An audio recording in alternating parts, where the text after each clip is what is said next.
Who's in the building? Mr. Derek Sappho, aka Sway. A lot more energy than like the last time we interviewed you, man. Are you sure? Yeah. Nah, it's the same, man. I think maybe you had a bad day that last time. Nah, but last time was a good day though. That's crazy, man. So we're talking like, last single, Still Speeding, first nationwide top 20 hit as well. Yeah. How does it feel, man? How are you feeling this time round as well? I mean, Still Speeding was great.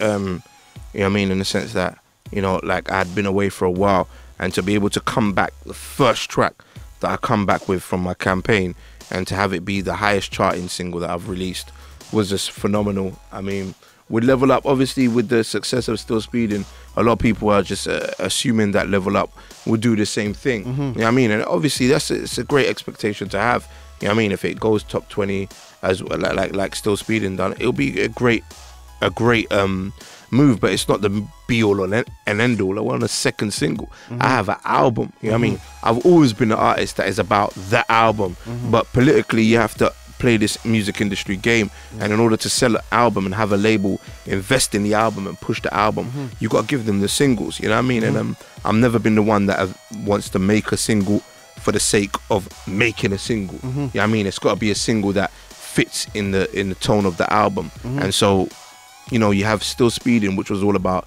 determination and all about persistence and perseverance, whereas Level Up is all about grabbing something and grabbing something that is good and trying to take it a level up. I wanted it to be the theme song of whether like winning the lottery or passing an exam, or that feeling that you get when you've just progressed. I wanted to capture that in a song, and it's a no-brainer. It's not a complicated song. It's not something that I'm trying to like outwit all rappers in the world, or it's just me just rapping from the heart and capturing a good vibe over a Flux Pavilion beat. Now we got the new single Level Up, all over the radio, went back up in the raves again. Yeah. Do you really feel like that?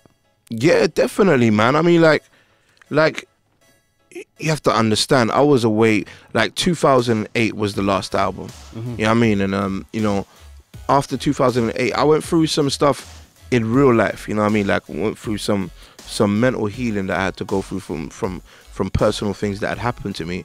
And at the same time, I wanted to hone my craft and find myself again, because I was caught up in the whirlwind of doing loads of different things at the same time.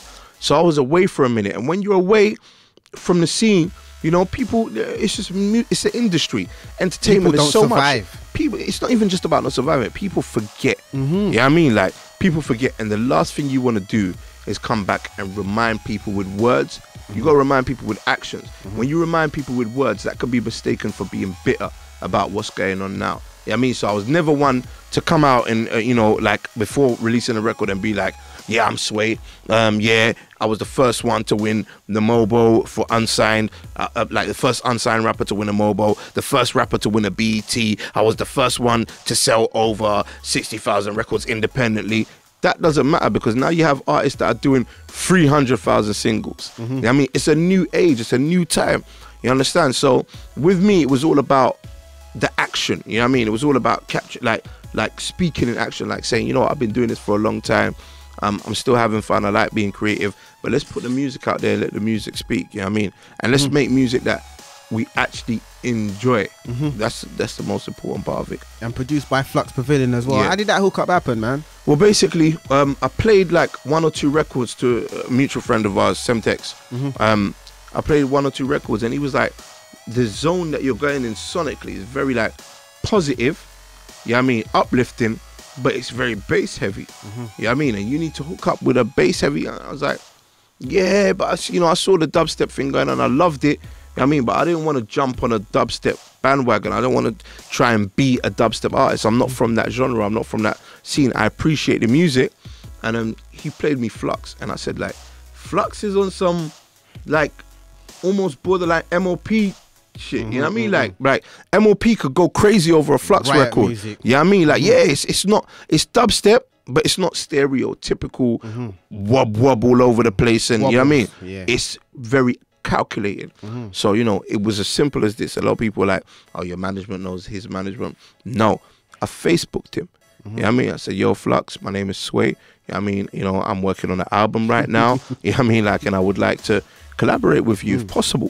Just reached out to him. Hit me back on Facebook. My name is Flux. I'm a big fan of yours, Sway. You know what I mean? Like, and I'm working on an album. Why don't we hook up? So actually, I went up to, you know, I took a train up to Hertfordshire. He was on university there, like in his university campus. We went to his university room. You know what I mean? Like where he, you know, where he was staying with a group of other people. He was there, you know, typical student. You know what I mean? Cans of Vimto all over the place. And, you know, he had his computer there, and that was the gold mine. Played me some records from the computer.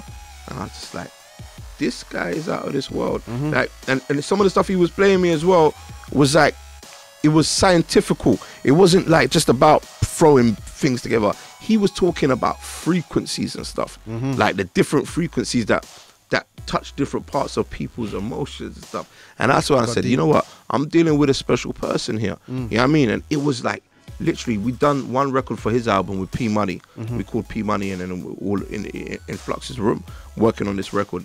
Then we done Level Up, and literally like 2-3 months later, I remember saying, this always happens to me. I remember saying to someone like, this Flux guy's about to go.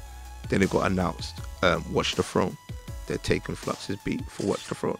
That's when I was like, oh man, I need like this. One of these labels just give me some big money and just, let me just go into this A&R thing, maybe, because this is real crazy. And you know, and it was just a great synergy. And you know, ever since then, we've been in contact. We enjoyed working with each other, and we're enjoying watching each other's progress. So you introduce yourself on a humble vibe, like my name's Sway. Yeah. Like, but your CV is there for everybody to see. The mobile, Yeah. you know what I mean, the BET, the bringing it back lyrical, the record sales from an independent. But do you still feel like when you come into a room or you're amongst new people that you have to say, yo, hello, my name's Sway? Like, they might not know. Do you still feel like you have to introduce yourself? Always. Yeah? Yeah, always. I mean, like, don't get it twisted. I mean, like, yeah, I've got a lot of great accolades, but I mean, I'm around people that have won Grammys, and like multiple Grammys. Like, yeah, I mean, you can sit there and say, yeah, you've done this and you've done that. In 2006, I've done that. 2007, I've done that. 2008, I've done that. After a while, it's just like if you have to keep on